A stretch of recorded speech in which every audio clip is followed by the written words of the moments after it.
നിയമസഭാ തെരഞ്ഞെടുപ്പ് കേസിൽ വാഴൂർ സോമൻ എംഎൽഎക്ക് ആശ്വാസം. വിജയം ചോദ്യം ചെയ്തുള്ള UDF സ്ഥാനാർത്ഥി സിറിയക് തോമസിന്റെ ഹർജി ഹൈക്കോടതി തള്ളിയിരിക്കുകയാണ്. ആജ്ഞ രവീന്ദ്രൻ ചേരുന്നുണ്ട്. ആജ്ഞ, തെറ്റായ സത്യവാങ്മൂലം, പൂർണ്ണമല്ലാത്ത സത്യവാങ്മൂലം, ഇത് സമർപ്പിക്കുന്നത് തെരഞ്ഞെടുപ്പ് ചട്ടങ്ങൾക്ക് എതിരാണ് എന്നുള്ളതായിരുന്നല്ലോ ഹർജിയിലെ ആരോപണം. കോടതി എന്തുകൊണ്ടാണ് ഈ ഹർജി തള്ളിക്കളഞ്ഞത്?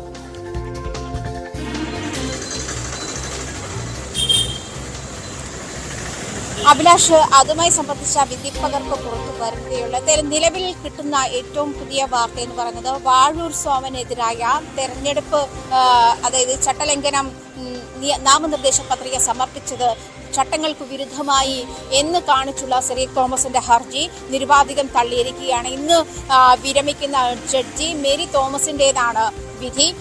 ഈ അല്പം മുൻപ് തന്നെ നമ്മൾ ഈ വിഷയം സംസാരിച്ചതാണ്. കാരണം വാഴൂർ സോമനുമായി ബന്ധപ്പെട്ട് വാഴൂർ സോമൻ നാമനിർദ്ദേശ പത്രിക സമർപ്പിച്ചത് ജനപ്രാതിനിധ്യ നിയമത്തിന്റെ 100ാം ചട്ടത്തിന് വിരുദ്ധമായ രീതിയിലാണ് എന്ന് കാണിച്ചുകൊണ്ടാണ് സിറിയക് തോമസ് ഈ ഹർജി ഹൈക്കോടതിയിൽ ഫയൽ ചെയ്തിരുന്നത്. തെരഞ്ഞെടുപ്പുമായി ബന്ധപ്പെട്ടുള്ള വാഴൂർ സോമന്റെ ആസ്തി വിവരം വെളിപ്പെടുത്തുന്നതിൽ വ്യക്തതയുണ്ടായിരുന്നില്ല. പല കോളങ്ങളും പൂർണ്ണമല്ലാത്ത രീതിയിലായിരുന്നു കിടന്നത്. ഒരു നോമിനേഷൻ സമർപ്പിക്കുമ്പോൾ അത് പൂർണ്ണമായ രീതിയിൽ തന്നെ അല്ലെങ്കിൽ അപൂർണമായ ഒരു കോളങ്ങളും കിടക്കാൻ പാടില്ലാത്തൊരു സാഹചര്യം ഇരിക്കെ എന്തുകൊണ്ടാണ് ഇങ്ങനെ ഒരു സാഹചര്യം ഉണ്ടായത് എന്ന് പരിശോധിക്കണം. അല്ലെങ്കിൽ റിട്ടേണിംഗ് ഓഫീസറുടെ നടപടി നിയമവിരുദ്ധമായിരുന്നു എന്ന് ചൂണ്ടിക്കാട്ടിയാണ്. അത് മാത്രമല്ല, വാഴൂർ സോമൻ തെരഞ്ഞെടുപ്പിന് മത്സരിക്കുമ്പോൾ നാമനിർദ്ദേശ പത്രിക സമർപ്പിക്കുമ്പോൾ സർക്കാരിന്റെ തന്നെ പൊതുമേഖലാ സ്ഥാപനമായിരുന്ന വെയർ ഹൗസിംഗ് കോർപ്പറേഷന്റെ ചെയർമാൻ കൂടിയായിരുന്നു.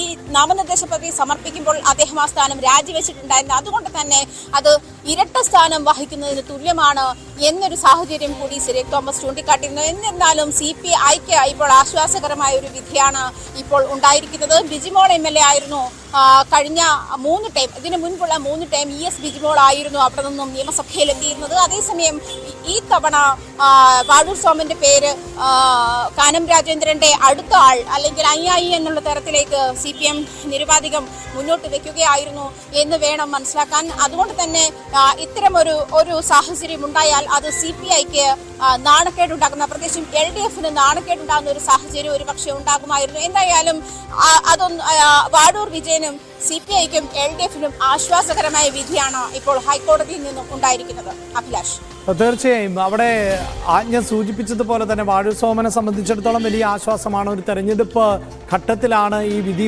വരുന്നത് എന്നുള്ളതാണ്. ഇനിയിപ്പോൾ മേൽക്കോടതികളെ അടക്കം സമീപിക്കണമെങ്കിൽ ഹർജിക്കാരന് അതിനുള്ള അവസരവും ഉണ്ട്. കോടതി ഇതിൽ നടത്തിയിട്ടുള്ള നിരീക്ഷണങ്ങൾ അത് സ്വാഭാവികമായി ഇനി അല്പസമയത്തിനകമേ നമുക്ക് അറിയാൻ സാധിക്കുകയുള്ളൂ. പക്ഷേ ഈ ഹർജിക്കാരൻ്റെ ആരോപണങ്ങൾ ശരിയല്ല എന്ന ഒരു വിലയിരുത്തലിലേക്കാണല്ലോ കോടതി എത്തിയത്. എന്തായിരുന്നു ഇതിൽ വാഴൂർ സോമന്റെ വാദങ്ങൾ?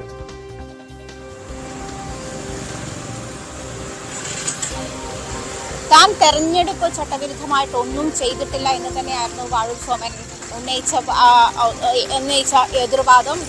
അതല്ലെങ്കിൽ ഇരട്ട സ്ഥാനം താൻ വഹിച്ചുകൊണ്ടല്ല തെരഞ്ഞെടുപ്പിലേക്ക് മത്സരിച്ചത്. മാത്രമല്ല, തന്റെ ആസ്തി സംബന്ധമായിട്ടും ബാധ്യത സംബന്ധമായിട്ടുമുള്ള വിവരങ്ങൾ കൃത്യമായി തന്നെ ഇലക്ഷൻ കമ്മീഷൻ മുൻപാകെ ബോധ്യപ്പെടുത്തിയിട്ടുണ്ട് എന്നും വാഴൂർ സോമൻ വ്യക്തമാക്കിയിട്ടുണ്ട്. മാത്രമല്ല, ഇത് തെരഞ്ഞെടുപ്പ് സമയത്ത് അതുമായി ബന്ധപ്പെട്ട റിട്ടേണിംഗ് ഓഫീസർ പരിശോധിച്ച ശേഷമാണ് തന്റെ നാമനിർദ്ദേശ പത്രിക അംഗീകരിച്ചത്.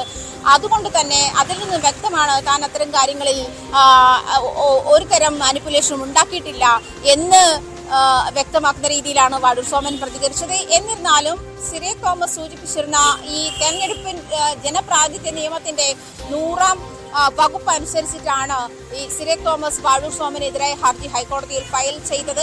ഇതിൽ കൃത്യമായി പറയുന്നുണ്ട്, അല്ലെങ്കിൽ നാമനിർദ്ദേശ പത്രികയുടെ ചില കോളങ്ങൾ ഒഴിഞ്ഞുകിടക്കുന്നു. ഈ ഒഴിഞ്ഞുകിടക്കുന്ന കോളങ്ങൾ ബാധ്യത സംബന്ധിച്ച വിവരങ്ങൾ അതല്ലെങ്കിൽ ആസ്തി സംബന്ധിച്ച വിവരങ്ങൾ രേഖപ്പെടുത്തിയിട്ടില്ല എന്ന് തന്നെയാണ് സിറിയക് തോമസിന്റെ വാദം. അത് മാത്രമല്ല, നേരത്തെ സൂചിപ്പിച്ചതുപോലെ ഈ ഇരട്ട പദവി അതല്ലെങ്കിൽ തന്നെ തെരഞ്ഞെടുപ്പിന്റെ ഒരു അടിസ്ഥാന നിയമമാണ്. 2 പദവികൾ ഒരേ സമയം വഹിക്കാൻ പറ്റുകയില്ല എന്നുള്ളത് ഒരു അടിസ്ഥാന നിയമം തന്നെയാണ്. പ്രത്യേകിച്ചും വെയർ ഹൗസിംഗ് കോർപ്പറേഷന്റെ ചെയർമാനായിരിക്കുന്ന സാഹചര്യത്തിലാണ് വാഴൂർ സോമൻ തെരഞ്ഞെടുപ്പിനെ നേരിടുന്നത്. ഈ ഒരു സാഹചര്യം കൂടി സിറിയക് തോമസ് ചൂണ്ടിക്കാട്ടിയിട്ടുണ്ട്. അഭിലാഷ്.